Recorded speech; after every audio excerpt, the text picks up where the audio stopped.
3, 2, 1, 0, and liftoff. Welcome to Mission CTRL, Peralta Design's podcast on all things branding and digital marketing. Since 2008, Peralta Design has launched hundreds of brands with award-winning identities and websites. Join our hosts Ramon and Jorge as they use decades of combined experience to tackle topics with past clients, industry partners, and the rest of the PD crew. At Peralta Design, we launch brands. But for now, let's launch right into this episode of Mission CTRL. Hey everybody, welcome to Mission CTRL, where we respect the grind and reclaim the American dream. I am your host, Ramon Peralta from Peralta Design, and we launch brands. I'm very excited about today's show because it's somebody that's very near and dear to my heart. It's a really good friend of mine and a strategic partner of mine, and I'm very excited to have him on our show. Please join me in welcoming Mr. Harry Burlakoff. Welcome to the show. Hello, how you doing, buddy? Oh man, Harry, listen, I tricked you. We're going to talk about how much the Cowboys suck. That's actually what we're going to talk about. And how about we change that to how much the Giants suck? You can see in the background here, you see something on the wall here, something here very close and dear to me that you actually gifted to me. So yeah, I remember. I appreciate it. And I'm sorry you guys didn't make it, but I think this year we can honestly say every team in the NFC East was pretty bad. Yeah, absolutely. We can agree on that. All right, so let's get down to it. We want to talk about you and your story and all the great stuff you're doing over there at Minuteman Press. As a fellow business owner, we know this year's been tough. So let's start out with your backstory. Tell us a bit about what you do, and more importantly, why you do it. Give us and give our listeners a sense as to, you know, where this passion for printing came from, and a little bit about your background. Yeah, I mean, I love doing the printing. I was in the business for a long time. I've done it a long time ago, and you know, my brother is involved in it too. He also owns one of the Minuteman Press franchises. And I was in the printing business while he started his own franchise. And, you know, I'm working every day. I was working out of New York, living in Guilford and doing the drive. And it was over an hour and 20 minutes each way. And I see, you know, my kids and my wife. My kids were young at the time, so it was tough being away, you know, for a long time. And, you know, then I see my brother. He's over there, you know, starting his franchise and getting the business rolling and doing well and, you know, just doing very well. And, you know, I see that type of stuff. So it makes me feel like I think, you know, I can do the same thing also. Mm-hmm. So, but once I got into doing it and learning, you know, how to run a business and doing new things, it really becomes a passion because I look at it like I like the creativeness of what we're doing. Mm-hmm. I like supplying a product to people that can help them, help their businesses, help their, you know, their family life and certain things that they need printed. So I'm not all about the big stuff too. Someone walks in off of the street and just wants a poster done or a little thing. It's not like adios. We don't do that. Right. We try to do that for everybody. So just seeing the appreciation from people for things that we do for them. And also being able to give back to the community, as in, you know, being successful and giving back to the community and getting involved with stuff like that. So those type of things encourage me and are things that make me enjoy doing what I'm doing. Yeah, and we're definitely going to get to that. You definitely do a lot in the community, and I definitely want to get to that point. Now, you mentioned your brother. It sounds like he influenced you a lot. What was it like growing up? Did you guys have a lemonade stand? Did you guys, like, you know, I know you guys were into BMX. Like, when you guys were younger, what may have influenced you to get into owning your own business? Yeah, I mean, growing up and stuff with my two older brothers and my younger sister, My younger sister was really younger, but my two older brothers, you know, we were in a single household family. You know, my mother was, my father wasn't around growing up and stuff, so money was tight. You know, nowadays, you want to do things for your kids. You want to do better than, you know, how you grew up for them. And, you know, these kids nowadays, they don't realize how good they got it when, you know, things are, you know, they need sneakers. We give them sneakers. You know, we teach them the value of money and have them do things around the house to earn some stuff. But when I was growing up in a single family home, you know, my mother was always working, and it was like, if you want sneakers or your new BMX bike or whatever you need, if you really want it, you know, if we needed it, we got the bare essentials. But if you wanted something extra, you had to go and earn it.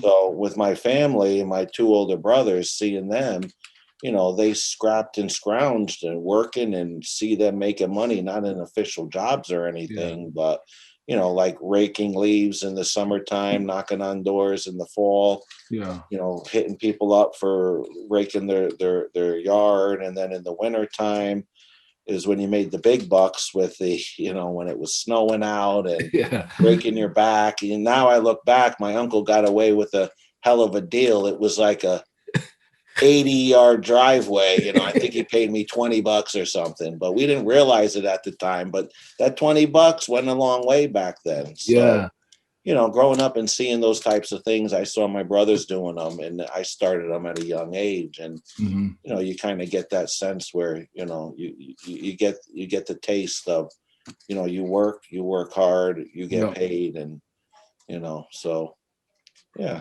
that was always fun with those guys. Now, when we first met, I remember,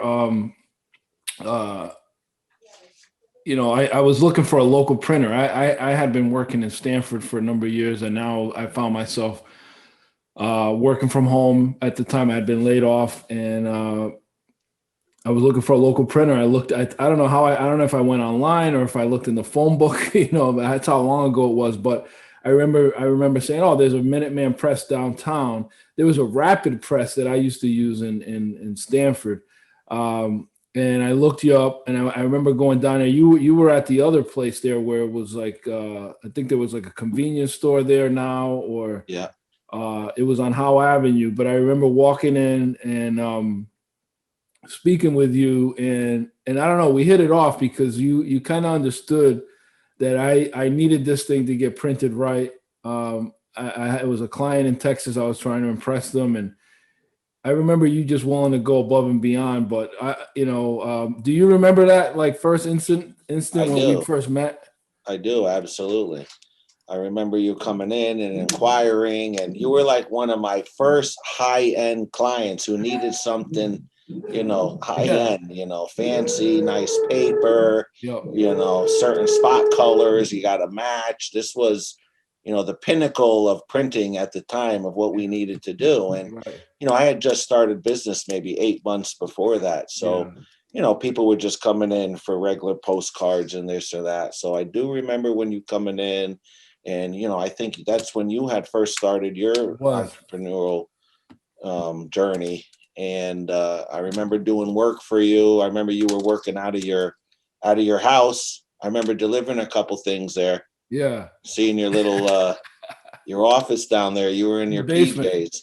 Yeah. In the basement. That's right. But yeah, those were my humble beginnings back then when I first started. Yeah, and what I want to mention is that even back then, like I remember, and this is like, and if our listeners hear and he's drilling, Harry has an apartment above his print shop. You know, he bought a building last year, which I'm super proud of him. Came with a rental property upstairs, and they're doing some remodeling. So if you hear something, this is real life, folks. You're gonna hear things going on in the background. He's getting the apartment fixed. You're gonna rent it, hopefully. And for our entrepreneurs out there, when I first met Harry, you were moonlighting. You had your own business, but you were still working.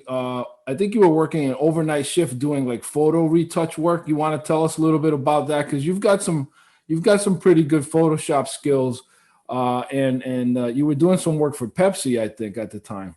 Yeah, I was mainly into electronic pre-press, and that pre-press company, I used to be a cook back in the day, and I never heard of electronic pre-press. I heard of graphic designers and printing companies and stuff like that. But in order for the printers to print their stuff, they need something called plates. And those plates, the old traditional way before digital printing, Mm-hmm.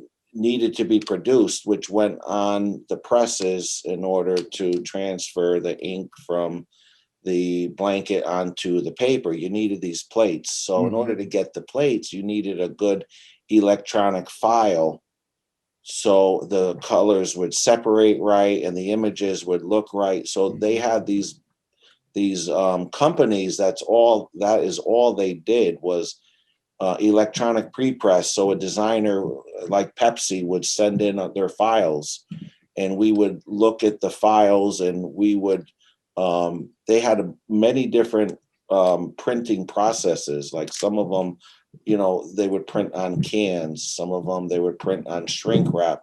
Some of them they would print on 12 packs cardboard.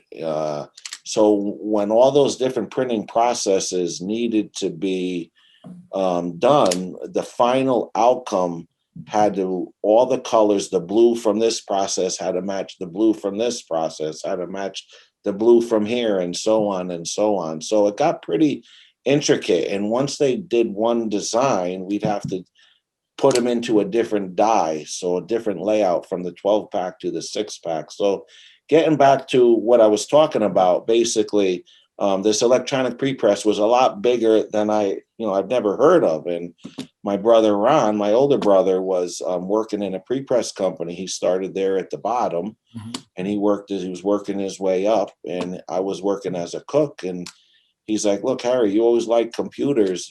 There's a way that you can get into computers. There's a future in this business. I can get you a part-time job here." So I was finally made it to the day shift during the week as a cook, because usually when you work as a cook in a restaurant, you get stuck on night shift and you get stuck on the weekend. So after a few years of doing that, I earned my way down to a Monday through Friday cake shift, during the day. And then I had the opportunity to go change my direction in my career and learn something new. I actually was going to get vacation time and sick time, things in the restaurant business at the time you just didn't get. But I had to go to night shift. So this company that I went to was an electronic pre-press company. And I started learning the old school way of producing plates, which was, they call it stripping. They would have all these different vinyls and flats, and you had to burn them on a big machine to make one plate. Sometimes you had to do like 15 different maneuvers to make one plate. But that was when the Mac was just coming out and desktop publishing. So I saw that there might have been an opportunity for me to learn on the computer. I always wanted to get on the Mac when the Mac first came out and learn this stuff. So I made the switch and I went over to this new company. I went to nights.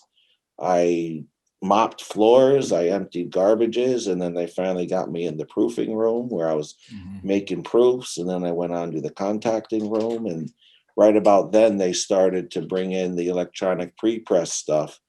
And at that point, for whatever reason, that was so high end at the time, I didn't see my opportunity at that company to get on the Mac and learn the Mac. So one of my friends that I worked with there, he ended up going to a different company that all they did was electronic pre-press.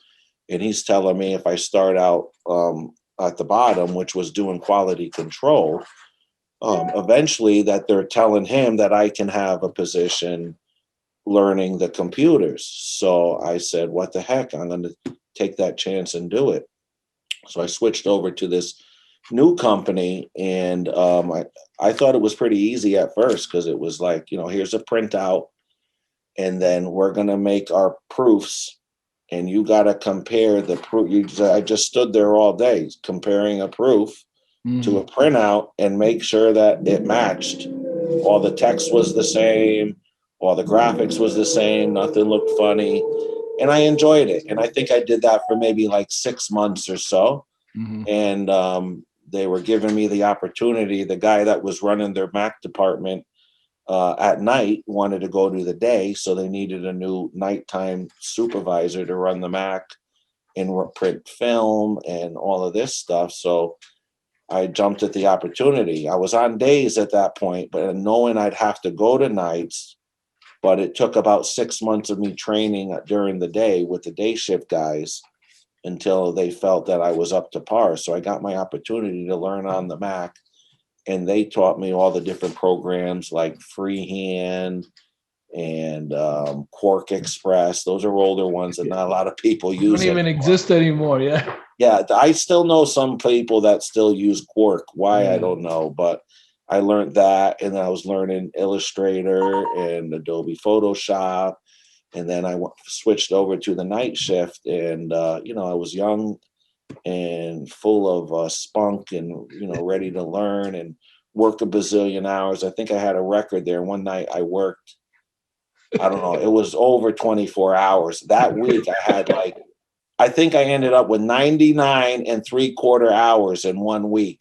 It was just crazy. So what did you live on, man? Like, because I know you don't drink coffee. So what were you like? Monster nothing, drinks just or pure adrenaline. Knowing the job had to get done in the morning, and we stayed. I had a little crew there in QC department and in the proofing department, and I was on the Mac, doing the work and stuff. And I remember one specific instance that the president at the time thought was great.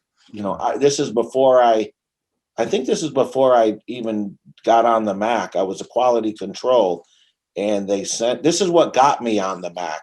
Mm-hmm. I had to deliver this to a client of theirs. And when they looked at it, it was like a Saturday, and they needed it bad. And they were like, "Oh, there's a mistake on it. We messed it up. I need you to fix this and get it back to me." And I'm like, "Fix this? How the heck am I going to fix this? I don't know nothing about computers." And I went back to the shop, and the guy kind of talked me through it. He's like, "You got to open up Illustrator." I'm like, "Illustrator? What the heck is that?" I figured out how to open it up. I fixed the file. I didn't know how to run film at the time. I was somehow able to figure out how to do it and got them out of a ton of hot water. So our client was happy. Yeah. And then they talked me up a storm how happy they were to the president at the time. And then that's what gave me the opportunity to get on the Mac and start my career on the computers. You've had that. The way you're wired, it's one of the things I admire about you is that you just get it done. You just figure out how to get it done. And I know that there were similar opportunities when you were in the restaurant business. I remember you telling me a story. I don't know how it goes anymore, but the point of it was that because of your work ethic, they promoted you, or because of your work ethic, they hired you. Oh yeah. I remember. I think I know what you're talking about. Yeah. So, that I know we're talking about printing, but it sounds to me like it's your work ethic. First of all, you're learning this stuff on the job. There's people that they go to school, they learn this stuff, they come out and then they start at the bottom. You're like, you have an ability to just figure out how to get things done. And it's that work ethic that translates, whether you're a cook, whether you're doing pre-press, whether you're owning your own shop now, right. That work ethic. Where do you think that comes from? Was that taught to you, or do you think you were born with that? No, I mean, I think that comes from seeing how hard my mother worked as we grew up. Yep. She had that work ethic. Mm-hmm. She was a waitress most of her life. Mm-hmm. Our father was never around, never supported us, never sent any money. And she had 4 kids. And I look back now and see how hard she worked and the sacrifices that she made for us kids. Mm-hmm. She was maybe 30, 35 at the time with 4 kids and single. When I was 35, I was married and had kids, but when I was younger, I wanted to go out and party and have fun and not, taking care of 4 kids. So I see how hard she worked and what she did. And I think from seeing that, I think that was kind of, passed down to me. And, just learning from example. Yeah, I hear you, man. I know that there was some years ago, I think we were at our old location because we used to be right upstairs from me. I was right upstairs from you at the Dunkin' Donuts building downtown. But there was one night where you spent the night. I think it was for a project for First Cathedral. Yeah, They just hit you up with a late deadline, and yeah, I was like, "What?" And you were like, "Yeah, I've been running this machine all night, but you got it done." That kind of a ab- thing. absolutely. I mean, we do what we got to do to get the job done. That's Yeah. when we got due dates. I don't think I've ever not met a due date. Hmm. If I tell someone it's going to be done by then, Yeah. we make sure it's done. And I try to explain to my employees, and they all understand too. If someone says they need it by this day, Yeah. if it's like these programs for an event, which that's what it was, that Yeah. time you're talking about now. If it's a program for an event, they're putting their trust in you that you're going to come through. They need it. If they don't have it, Right. their event doesn't go as smoothly, or they can't do their event. Yeah. So just knowing that, and it's an honor to be able to get this work, Hmm. and knowing that they're putting their trust in us. They're counting on us to get it done. Yeah. So that's one of our philosophies. When we know of a certain due date, we try to deliver it early. But yeah, at that one time, there was no early. It was like he needed it next day. Yeah. I think I slept on the ramp in there on Exactly. some foam boards. Every like hour, I was getting up to refeed the machine. That's insane, but you got it done, man. But going back to when we first met, and before you got to the Dunkin' Donuts building, and now you have your own building.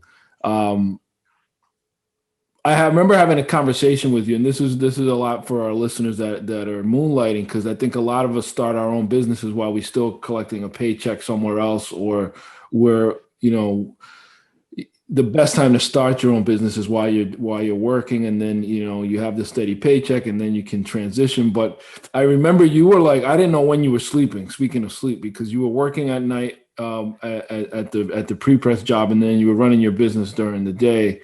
And at one point we had a conversation where it was like, dude, you've got to do this full time. Like if you want to get full-time results, like you've got to be here. You had a wacky salesman at the time. Remember, we don't even have to go into that, but that was a challenge. We can talk about staffing issues and stuff like that. But what was it that finally gave you the confidence to just say, I'm doing this full time and I'm going to quit my other job? Well, it was a accumulation of things. I mean, yeah, I was working. I was on nights again at my pre-press job, Mhm. and I just got onto days, just like that cooking deal.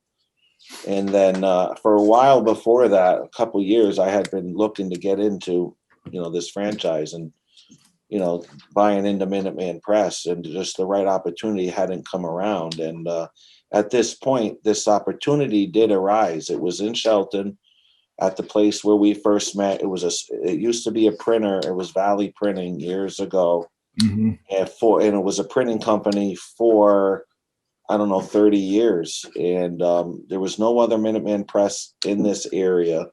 It used to be an old printing company, so people knew it as a print shop. I didn't buy them out, but they ended up closing down, and I was able to buy into Minuteman. And then I moved into that building, and I took over the phone line. And then he had left some of the equipment there, some 2-bit equipment, which I utilized, and I got to work. But at that time, in order to do this, I switched to the night shift again. I had a steady job coming in. My wife wasn't working at the time. My daughter was maybe about 3-4 years old, and my wife was pregnant with my son. So I switched to nights, and the plan was to keep that steady money coming in with the medical benefits, and then during the day go into Minuteman. So I was working the night shift. I'd work from 4 to like 2 in the morning, And then I got no sleep. I would wake up and then I'd be back at Minuteman at like 6 or 7. And then, I would work Minuteman 6 or 7 till 3:30. I had one part-time employee who would come in like around 2, and she would be there till we closed at 6 while I went back to North Haven and worked the night shift. So it was a big, it just revolving, just the same thing. I ended up doing that for 2 years. And I think the turning point was, I was feeling that my business wasn't getting to where I needed to be as quicker than I expected. And I was just wearing myself out, and I was missing my family, my kids growing up. And, at that time, the company that I was working for at night, they were a huge conglomerate. They had about 30 or 40 plants all over the US. Mm-hmm. And they were laying everybody off and shutting the plant down. So basically they laid everybody off in the plant. And I had another opportunity to go to a label place in Shelton. They specialized in packaging labels. So I could have gone there and continued what I was doing by working at night and then coming in at Minuteman in the morning. A couple issues were that they wanted me on day shift, Mm-hmm. but I had my Minuteman during the day. They would have taken me at night, and they were a client of mine. So it was a little awkward, but I could have done it. But I was at the point, like I said, physically and mentally with my family, and knowing that my business wasn't doing what it was doing. And I was really at the point of quitting. Yeah. I was at the point where I said, me and my wife agreed to give me another maybe 6 months of going full time, not taking the other night job, going full time. Yep. And seeing where that got me, because a lot of the events through the chamber and networking events were after work, meeting 5 o'clock, 5:30, where people got together and networked, and where you meet people and events with the chamber. And I wasn't able to do that for the first 2 years. I did the chamber events in the morning, but I thought it was more advantageous to be doing it, near the end of the day when the majority of the people were there. So I thought that would help. And, it was always like I had to cut out at 3:30 when all the crap was hitting the fan, and I wasn't there to finish up jobs and stuff. So I ended up, we figured, let's just take the dive right now and give it another 6 months and see how things go. And that's exactly what I did. I gave up the night job. I didn't have any medical insurance, and, my business wasn't doing what it needed to do to support me. And to be honest, I don't know how the heck we did it. I know. But, a lot of perseverance and hard work ended up paying off. And, the business just started to grow little by little every year. And, that move right there, by taking the chance and, believing in myself and my people that worked with me and my support system at home, really made the decision, easier to do. Of course, it was scary and stuff, but, that's what we ended up doing. And knock on wood, it was the best, one of the best moves I've ever made. Absolutely. Now, there are some holes in the story that I don't know. If you could help me, because you guys live in Guilford. I know that Jim is involved with Minuteman Press. I think, in fact, he's one of the founders, or he's the vice president. Well, he's not an owner or anything, but he is. The original owner who started this about 40 years ago out of Long Island, his son was like best friends with Jim Galasso, who's the regional vice president. So him and his son, when they started this, they opened up a Minuteman, and it was doing good. And they thought about franchising it out, and they started doing that. And then every time they opened up a new Minuteman across the United States, Jim and the owner's son, Bob Titus, would go out to a new state and open up a new franchise. And that's all they did together for like the next, 5 years, as it grew and grew. I mean, right now they're worldwide, Minuteman. There's almost 1,000 franchises. They're in Canada, they're in Australia, they're in Africa. I mean, they're everywhere. But Jim, started it, and then eventually, Bob Titus's dad, who was the founder, he retired, and God rest his soul at this point. Jim and Bob, then Bob Titus took over for his father, and Jim, was right there, so he was an integral part in starting all the franchises, and I got to meet Jim, of course, through my brother. Because my brother had started doing his franchise, and the guy, if you're in the Northeast, not the Northeast, but if you're in, the Long Island and Connecticut region, if you want to buy a Minuteman Press, you go through Jim Galat. Yeah. Now, how did you end up in Shelton? Was it because your brother saw there was a print shop for sale, or like how? Well, no, like my brother really didn't have anything to do with that. At the time, he had his own franchise in East Haven. And they don't want to put franchises too close to each other. So what they do is, they do their demographics, and they figure out, how far apart they are and how many businesses are in this town, or how many businesses are in the town, and if it would be a good spot for a Minuteman Press. And due to the other locations, they've been wanting to put one in Shelton for a long time. They just haven't found, somebody that, was ready and willing to do it, and they haven't found the right spot.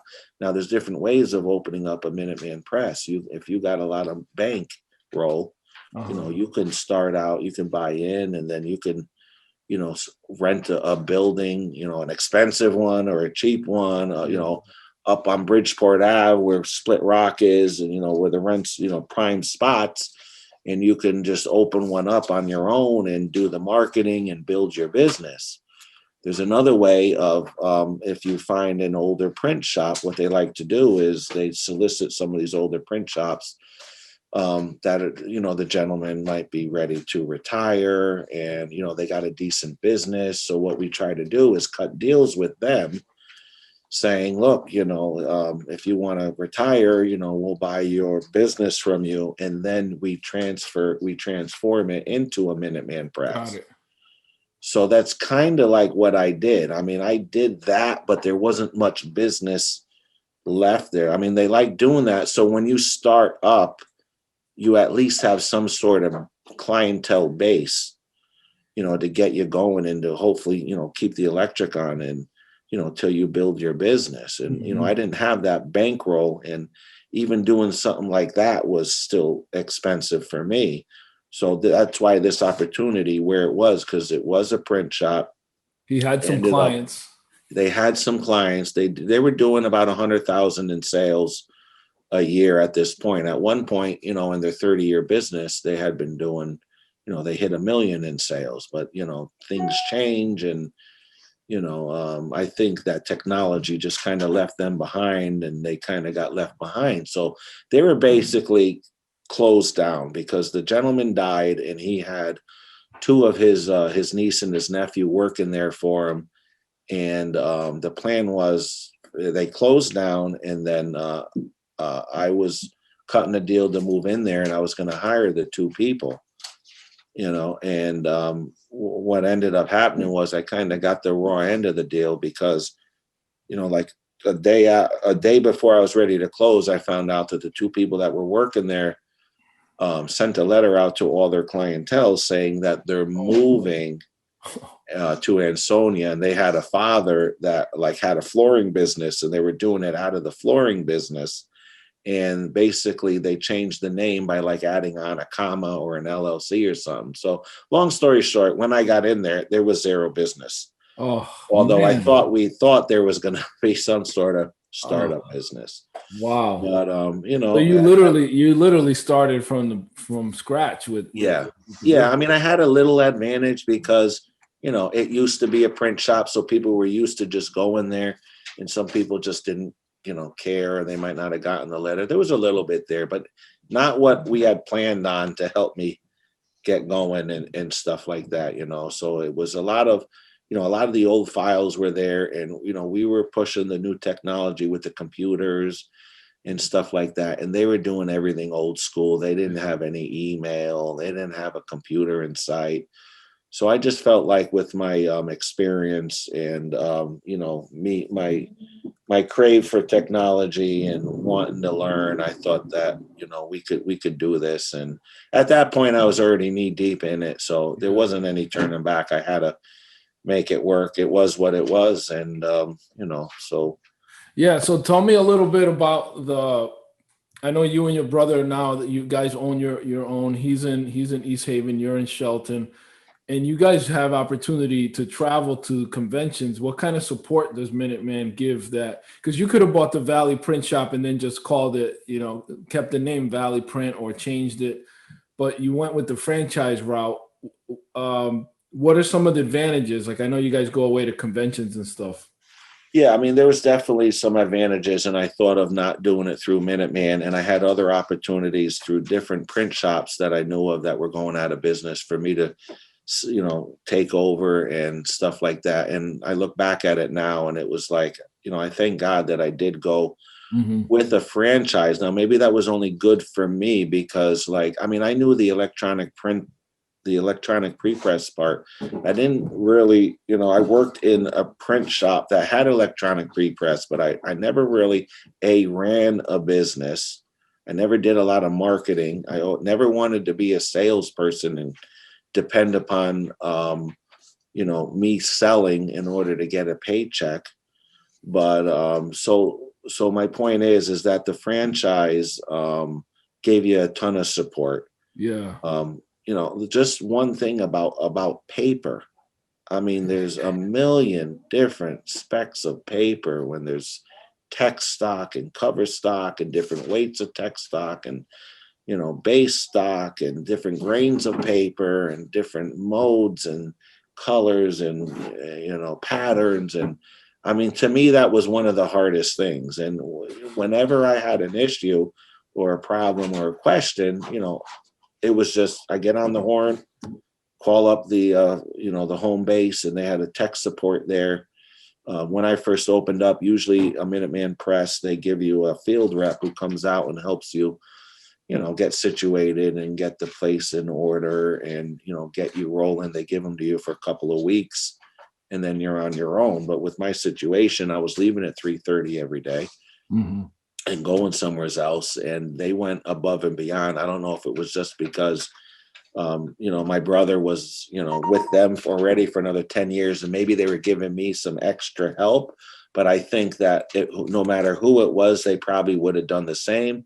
But this guy ended up being at my place for almost 6 weeks before he, flew the coop, and I was on my own. So that alone was a ton of help. There's also Minuteman Press also does, they get buying power in a big franchise. Yeah. If they can get all of their franchises, they don't require you to do anything. You can buy from whoever you want. You could do whatever you want to do, but for the most part, they set up these deals with like Xerox or Konica. So you get special pricing that other businesses don't get, or that you wouldn't get if you were to do it on your own.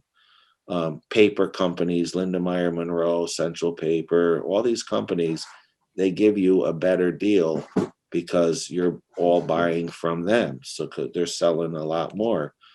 So Minuteman sets up, they look into new technology for you. They have a convention every other year. They have a convention where you go to, and it's nothing but tutorials and speakers, and they go over new technology. They have a big vendor show where they get a ton of vendors there, and you walk around and you look at the new technology, the new booklet maker, the new this, the new that. So what are some new machines and toys that you've gotten there? Because I know you've been getting more into the promotional side of things too. Yeah, there's some of these promotional products and items that people like to do. I noticed that a lot of them require you to have these minimums of like 50 or 100. If you want to get mugs, you got to get like 100 mugs or whatever. Pens, you have to get a minimum of this and minimum of that. So one of these new technologies is something called dye sublimation, which has actually been around like 20, 25 years. But in the last 4 or 5 years, it's really come around to, getting back into the printing side of it. People buying it's a special printer that has special inks in it. And what we do is we print in reverse onto the paper.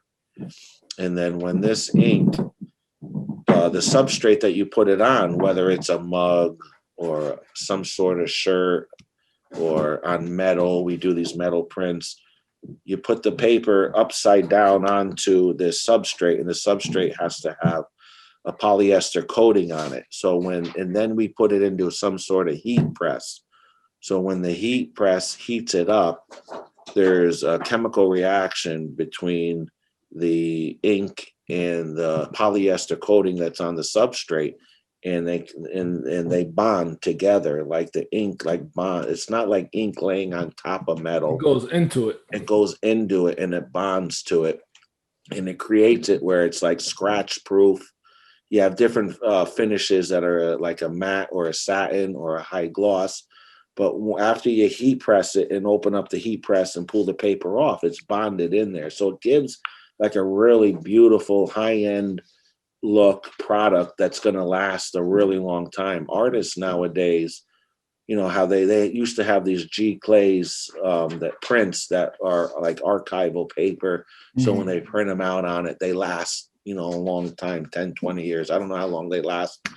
But this new product where they're printing on the metal, they're using dye sublimation, they say if it's not in sunlight, it'll last 60, 70, 80 years. Wow. They don't fade. So, and the color is spot on with the color. So a lot of them are, archiving their prints on this metal. And it's like when I went to these trade shows and saw this print on the wall, I was just like knocked off of my feet. Like, this is beautiful. Yeah.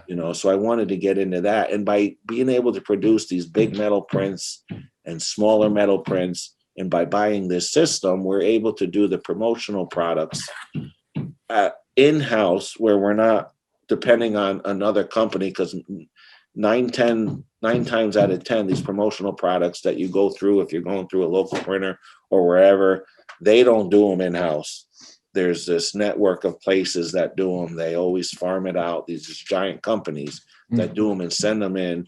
And then there's like setup charges. And then there's an extra screen charge. And then there's an extra shipping charge. And then there's a minimum charge. We don't do that here. I saw that this system would allow us to make, when someone comes in and just wants 10 or 15, whatever, and if they want 100, 200, we can do it. But we're able to avoid all of those extra charges. And then when this stuff would come in from someone that we had do them, you're always worried about if they did a good quality job or not. And, things get destroyed and, they don't get delivered on time. So this new technology with the dye sublimation allowed me to be able to do low minimums, no minimums, and not all those extra charges, and make, these promotional projects in-house.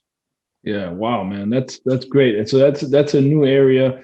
I've seen that in action. You've done some prints for me of my car. You did some for RJ's wedding, which came out awesome.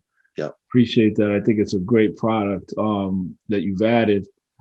This year has been tough. Everybody we talk to in business has had to do something different in the business, and some of these different offerings that they've created have actually led to new business verticals. And I know you've been busy. There have been less trade shows, obviously, because everybody's doing things virtual, and you were big into the trade show space with signage. Tell us a bit about maybe something new you developed during the last 8-9 months. That's a service that you weren't doing a year ago. Yeah, well, we always did like prints and stickers. We can cut them to any shape and small signage and stuff. But when this COVID hit, and we saw the need that in order to reopen your business, you got to have the, signage, stickers on the floor to leading in a certain direction, or signage. And so we figured out how to find a material that, when you're doing a floor graphic, what kind of floor is it going on? Is there special material for hardwood? There's special material for carpet. And then you got to put a lamination on them that has a, that's slip resistant, so somebody doesn't slip on it. That the lamination has a little bit of grip. So we were able to figure out and find one type of material that stuck on a low nap carpet, and it was removable without ruining the carpet, and it also stuck on hardwood floors or tiling, and it was removable too. So we started doing that stuff there. A lot of our clients had needed to reopen. They wanted to get ready. So when it was time to reopen, they were ready to go. So we didn't get all the trade show stuff, but in return, we were at that point doing a ton of floor stickers. And then my neighbor, Billy D's over here, the breakfast place, had come in, and he's like talking about how he needed some plexiglass because, right now the plexiglass thing was big. So, you don't get the spray and transmit COVID. Right. He wanted a piece of plexiglass, and I just happened to have one in my shop. And he's like, well, how do I hang this plexiglass on my desk? And I'm like, well, let me figure it out. So I started looking into it, searching the internet of ways of putting this plexiglass up. And we found a supplier that made these poles and brackets for it. And it was just like a little thing that I did as a favor to, my neighbor over here, Billy D's breakfast place. And we went over there, and, I didn't know anything about it. I didn't know anything about screwing in brackets and this. I mean, I'm a printer. But, I'm somewhat handy, and I figured I'm helping them out. So I did it and hooked them up. And then like the next day, the mailman came in, and he's like, oh, I was just over at Billy D's, and he told me he got some plexiglass from you. And he goes, the post office in Milford needs some plexiglass. And I'm like, well, I can get you some plexiglass. So I got him some plexiglass. Then about 2 other post office called me. All they wanted was plexiglass, no poles. I'm like, all right, that's easy. And then I got them some plexiglass, and then somebody went into Billy D's place, and he runs a homeless shelter in Stamford, and he needed like 80 feet of plexiglass with brackets and poles. I'm like, what? So then I start looking into it. Now everybody and their mother's buying plexiglass. So the plexiglass trade, like the prices went sky high for the plexiglass, and it was basically unavailable.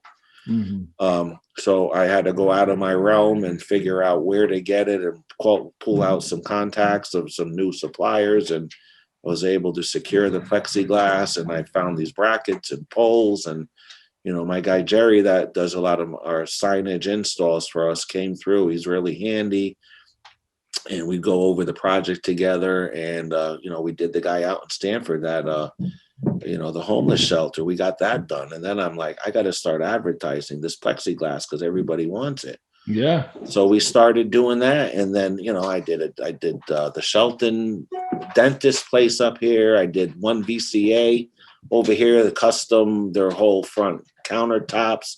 And then that VCA recommended me to another VCA. And then it was like a snowball effect. People wanted plexiglass. And then the next thing was masks. So with our dye sublimation system that we already had, we can print on shirts with it, but it has to be a white colored shirt, and it has to be 100% polyester. So we came up with a mask that had polyester. It was 3 layers, polyester on the outside, on the inside, and in the middle was cotton, and they were all white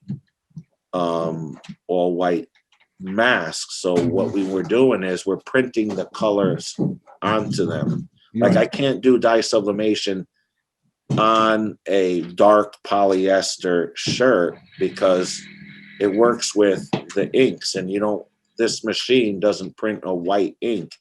So what people do is, if they have the big equipment, they could take a giant piece of polyester that's white, and they print the whole shirt, and they print the color black or dark blue, and then they fold it and they sew it and they make their bicycle. That's how the shirts are made, the spandex shirts for riding a bicycle and all of that stuff. So anyways, we figured out how to print the colors. So if you wanted a black mask or a red mask, we were able to print those colors onto the white. So that wasn't, besides the floor stickers, we pivoted to the plexiglass, and then we pivoted to the masks. And then, everybody needed, they needed like the temperature gauges when you walk in, and the Hand sanitizers. hand sanitizers. Yeah, we sell these 2-ounce hand sanitizers with all the ingredients labels on the back. Mm-hmm. And then what we do is we take the client's logo and we print a little 2x3 label in house, and then we stick them on the hand sanitizers. Mm-hmm. So if somebody wanted, 5 hand sanitizers or 10, we can do that. That's fine. But that was also one of the other pivots that we had done to keep us afloat. Yeah, no, you've done well. I know it looks scary for a bit, but you're smart, you're innovative, you adapt, and I appreciate our ongoing lunches and being able to bounce ideas off each other as business owners. I think that's something I'm really grateful for. Now, one thing you mentioned there, this all started from hooking up Billy D's, and for those that don't know, you can get these sandwiches there called the triplers that Harry used to like. I think Harry cut those out of his diet, but It's like 4 eggs and like 5 bacons or something like that. Yeah, they load them up. I mean, it's like a local place that's been there forever. He cooks his bacon on the griddle, flat top, and he doesn't get rid of the bacon grease. It just the bacon grease floats around, and when he cracks the eggs and the sausage on it, they float on top of the grease. It's crazy, but they're like one of the best. It is greasy, unhealthy sandwiches you can eat. It's a local staple, and I think my point is that your spirit, your generous spirit. You're one of the most generous guys I know. You're hooking him up. That led to so much business for you. Just helping your fellow man, helping your neighbor. Tell me in your words, why is you're a Gold Seal Award winner with the chamber, which is the highest honor that our local chamber gives to. I mean, because you print stuff for free for homeless shelters and hospitals, and sometimes I yell at you because you're giving away so much stuff. But why is that such a big part of who you are, giving back to your community? Well, I mean, I kind of feel like when I was growing up and I was a kid, I needed that stuff. Me and my family, we got donations from the food place, and I went to a Hebrew school. And we had no money, and that Hebrew school took us in open arms, me and my brothers and sisters, and that was given to us. And I look back and I know, that I'm not the only one that needed it, and there's currently people that need that, especially now during these COVID times and what's going on. So I think it's just if I can help someone, if I can do it, I'll do it. Yep. I don't mind doing it. I like it was an honor to get that Gold Seal Award, and it means a lot to me. And I'm not a flashy guy. I don't want to be in the spotlight. I don't want any recognition over any of this stuff. I don't really advertise much what I do for the community, and if somebody comes to me and needs something, we help them out. I serve on the board for Boys and Girls Club, which is dear to my heart. I remember as a kid, after school, I didn't have any place to go. I mean, I didn't get, caught up in drugs or anything, thank God. I mean, I had an interest in BMX, and, when I got done with school, all I wanted to do was get on my BMX bike and go meet my buddies and go have some fun. Some of these kids nowadays, they don't have bikes and they don't have nothing. So the Boys and Girls Club is a spot for them to go and, not be on the streets. And, it helps out the parents also because, they don't have to pay for daycare, and they got a nice, safe, healthy learning environment for the kids where the kids can go and, learn, they can do their homework and they can get help from counselors and stuff like that and guidance. And, I didn't really have that kind of stuff growing up. So, I mean, it's not like I'm doing all right. I'm not, killing it or anything, but, when I can, I like to help people out or make a donation here or there and, volunteer and put some time in. Absolutely. You're, like I said, you're not only one of the most generous guys I know, but one of the most humble guys I know. And that's why you're blessed and you help others. And they say whatever you donate or give, comes back to you tenfold. And I believe that. And that's not why you do it. You actually, you really just sincerely want to help people, which is awesome. So, and you're sitting here in your own building now. You got construction guys drilling during our whole podcast. Yeah. But that's just a blessing, that you have a place to rent to somebody upstairs and you can provide for your family and God bless you, man. You're killing it. In my opinion, you are killing it and you're just a good guy. As we wrap up, why don't you tell our listeners, what's an ideal client for you? Maybe share some of the services that you offer, some of the products you offer, and more importantly, how can they get a hold of you? What's the best way for them to arrange to contact you for a quote or for a banner or any of that other stuff? Yeah, I mean, we're located on Bridgeport Avenue, downtown Shelton, 42 Bridgeport Avenue. You can always find us online at www.shelton.minutemanpress.com. You can search us on Instagram and see some of our pictures of recent projects that we do. Also on Facebook. We do business cards, letterheads, envelopes, stationery. We do postcards and mailings. If you have a list you want pre-sorted, we could pre-sort your list and then we can have it imprinted and get you a discounted rate on the postage. If you're a nonprofit, it's very cheap postage, maybe 15 cents a piece. We can print brochures and we have a designer on hand that can, if you don't have a file and you need something, designed up, we can do that for you too. And, as long as we're doing your printing, we also do like banners and signage and all that kind of stuff. Ideal clients for me are other businesses. Majority of other businesses need some sort of printing, whether it's printing and brochures, pocket folders and stuff like that, or if they just now recently we're getting into apparel.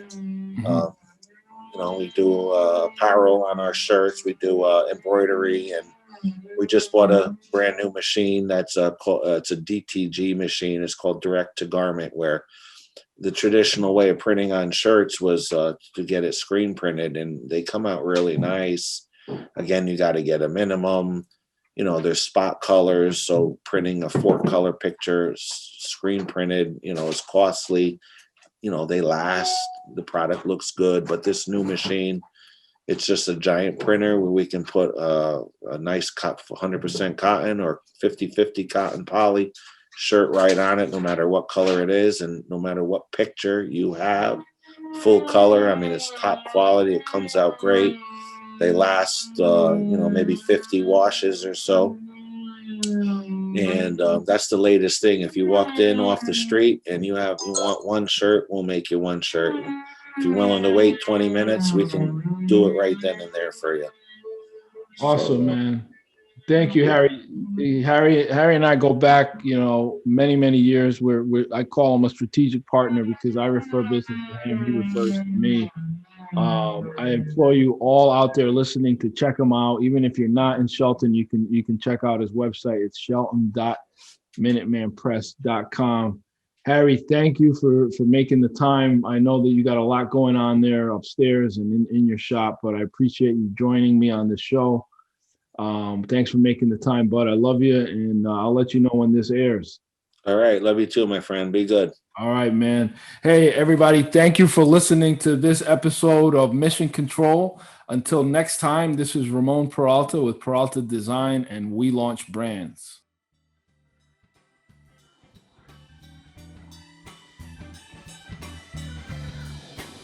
Thank you for taking this journey with us. To learn more about Peralta Design and our work, go to www.peraltadesign.com and subscribe to keep up with the crew.